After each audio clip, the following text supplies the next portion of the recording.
여러분들은 정치에 대해 아는 것이 얼마나 중요하다고 생각을 하시나요?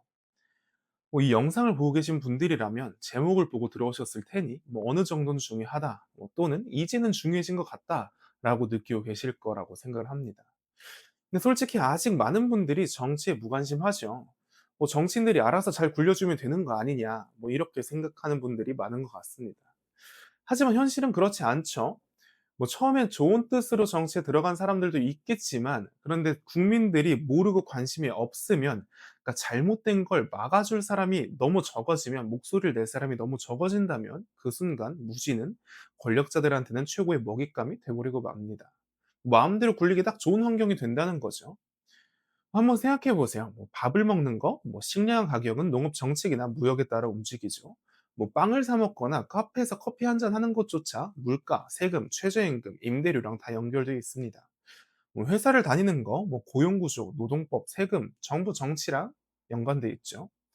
차를 사고 집을 마련하는 것들, 이런 건 말할 것도 없죠. 아이 키우는 것도 마찬가지고요. 하다못해 PC방이나 영화관 가는 것, 여행을 가는 것도 전반적으로 정치와 연관되어 있죠. 이렇게 우리 삶 전체, 우리가 내리는 거의 모든 선택이 정치랑 얽혀 있습니다. 공산당의 역사만 봐도 "너희는 너희가 잘하는 것을 해라. 우리 프롤레타리아가 혼란만 잠재우고 권력을 없애주겠다." 이렇게 선언했지만 결국 실패로 끝났죠. 그래서 오늘은 좌와 우의 기원, 민주주의와 사회주의, 그리고 공산주의와 탈국가주의에 대해 이야기를 해 보려고 합니다.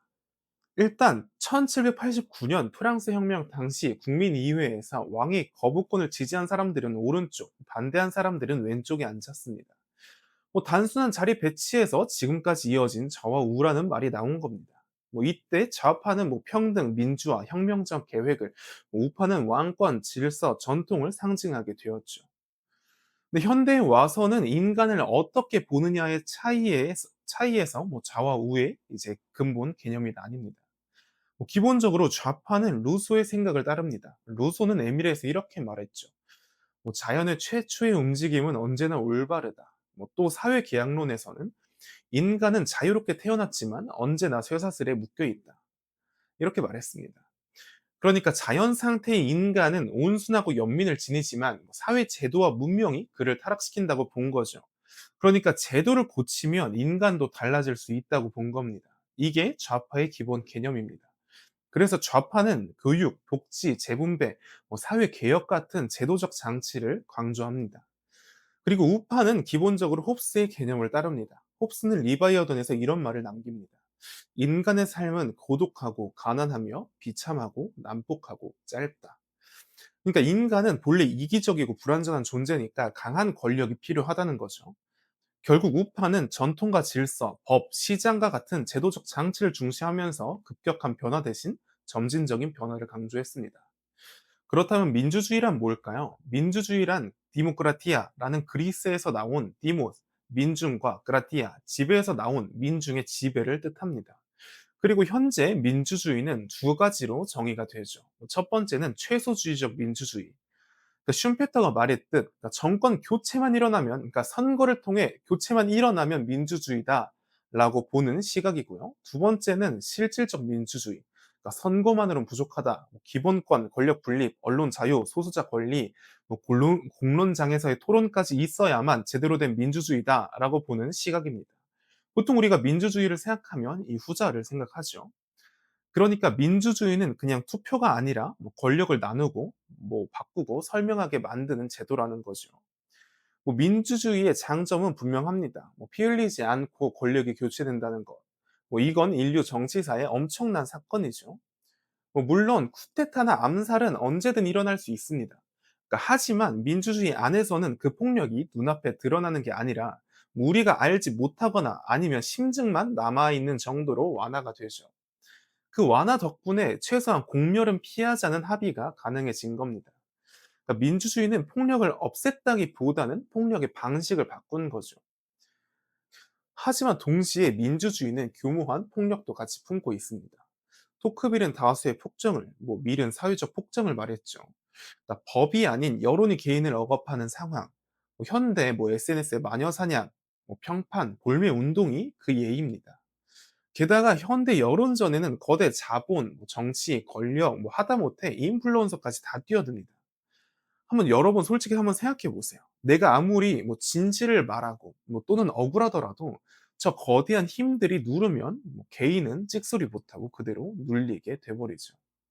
19세기 유럽을 보시면 알 수 있죠. 뭐 민주주의는 조금씩 자리를 잡아갔지만 뭐 여성과 노동자, 뭐 아이들에게는 투표권조차 없었습니다. 뭐 아이들은 하루 12시간 동안 뭐 공장에서 일하고 뭐 여성은 같은 노동에도 절반의 임금을 받았죠.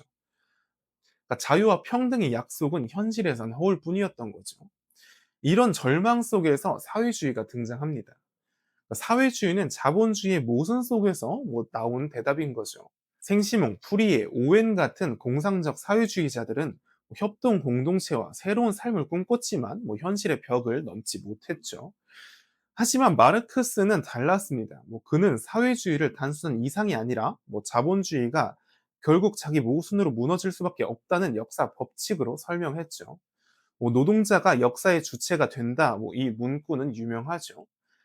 이 말들이 저 당시 사람들에겐 어떻게 다가왔을까요? 뭐 종교적 구원과 같은 뭐 그런 울림이 있었겠죠. 하지만 사회주의가 곧바로 공산주의를 뜻한 건 아니었죠. 독일 사회민주당은 이유와 선거를 통해서 복지국가를 만들려고 했습니다. 그러니까 스웨덴, 독일, 영국의 복지국가가 그 길에서 나온 거죠. 결국 사회주의는 두 갈래 길로 나뉘게 돼버립니다. 뭐 개혁의 길, 그리고 혁명의 길. 그중 급진적인 길이 공산주의로 이어졌습니다. 1848년 마르크스와 엥겔스는 공산당 선언을 발표합니다. 여기 우리가 다들 알고 있는 아주 유명한 경구가 나오죠. 하나의 유령이 유럽을 배회하고 있다. 공산주의라는 유령이. 그리고 그 다음 문구로는 프롤레타리아는 잃을 것은 쇠사슬 뿐이다. 뭐 얻을 것은 전 세계다. 라는 말을 남기죠. 그러니까 공산주의가 내세운 이상은 계급 없는 사회, 국가 없는 사회, 뭐 능력에 따라 일하고 뭐 필요에 따라 분배받는 사회였죠. 하지만 현실은 우리가 알다시피 달랐죠. 권력은 결코 스스로 사라지지 못했죠. 소련을 한번 보세요. 뭐 레닌과 스탈린은 프롤레타리아 독재를 내세웠지만 뭐 금세 당 독재로 변질되었고 우크라이나 대기근, 뭐 숙청, 강제 수용소가 뒤따랐죠. 뭐 중국의 마오쩌둥은 대약진 운동은 수천만의 아사를 불러왔고 뭐 문화 대혁명은 지식인과 전통 문화를 파괴했습니다. 뭐 북한도 마찬가지죠. 뭐 1990년대 뭐 고난의 행군 시기에 수십만에서 수백만 명이 굶어 죽었습니다. 탈국가주의는 또 다른 길을 제시했습니다. 바쿠닌, 프루돈 같은 무정부주의자들은 뭐 권력을 잡아 과도기를 거쳐 없애는 게 아니라 아예 권력을 만들지 말자고 했던 거죠. 1936년 스페인 내전 때 카탈루냐의 아나키스 공동체가 그런 실험을 했습니다. 뭐 토지를 공유하고 마을 이외에서 직접 토론했죠. 근데 이것들이 작은 규모에서는 가능했습니다. 하지만 대규모 사회로는 확장되지 못했죠. 뭐 신뢰는 무너지고 외부의 군사력 앞에는 무력했고 뭐 세대가 바뀌자 내부의 불만도 터져 나왔습니다. 그러니까 결국 모든 길은 인간 본성 앞에서 멈추게 돼버립니다. 그러니까 인간은 제도를 바꾸면 나아질 수 있을 거라는 가능성을 이제 생각하지만 동시에 권력을 내려놓지를 못하는 존재이기도 합니다. 이것들이 공산당이 실패한 가장 큰 이유죠. 민주주의는 인류가 만든 가장 위대한 제도지만 동시에 모순도 같이 품고 있죠. 그럼에도 불구하고 지금까지 나온 제도 중에서는 가장 덜 나쁜 제도이기도 합니다. 정치를 바라보면 늘 같은 결론에 도달하는 것 같습니다. 뭐 인간에게 완벽한 정치 시스템은 없다는 거죠. 우리는 수천 년 동안 제도를 바꿔오고 뭐 군주제를 무너뜨리고 민주주의를 세우고 뭐 사회주의를 꿈꾸고 뭐 공산주의와 탈국가주의까지 뭐 실험했지만 그러나 그 어떤 제도도 뭐 인간의 본성을 완전히 길들이지는 못했죠. 권력은 늘 새로운 얼굴로 돌아오고 불평등은 형태만 바꿔 계속 등장하고 있죠. 민주주의는 폭력을 줄였지만 여전히 다수의 이름으로 폭력을 행사하고 사회주의는 평등을 외쳤지만 결국 또 다른 권력의 집중을 낳아버리고 말죠. 공산주의는 해방을 약속했지만 현실에서는 숙청과 굶주림을 만들었습니다. 탈국가주의는 자유로운 공동체를 꿈꿨지만 규모 앞에서 무너져 버리고 이것들이 우리에게 던지는 메시지는 뭐 분명하다고 생각을 합니다. 인간에게 완벽한 제도는 없다는 것. 제도는 언제나 불완전하고 언제나 인간의 본성을 닮아 있다는 것.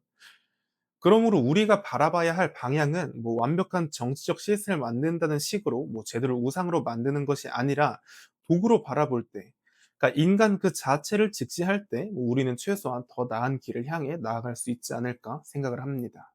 오늘 영상은 여기까지입니다.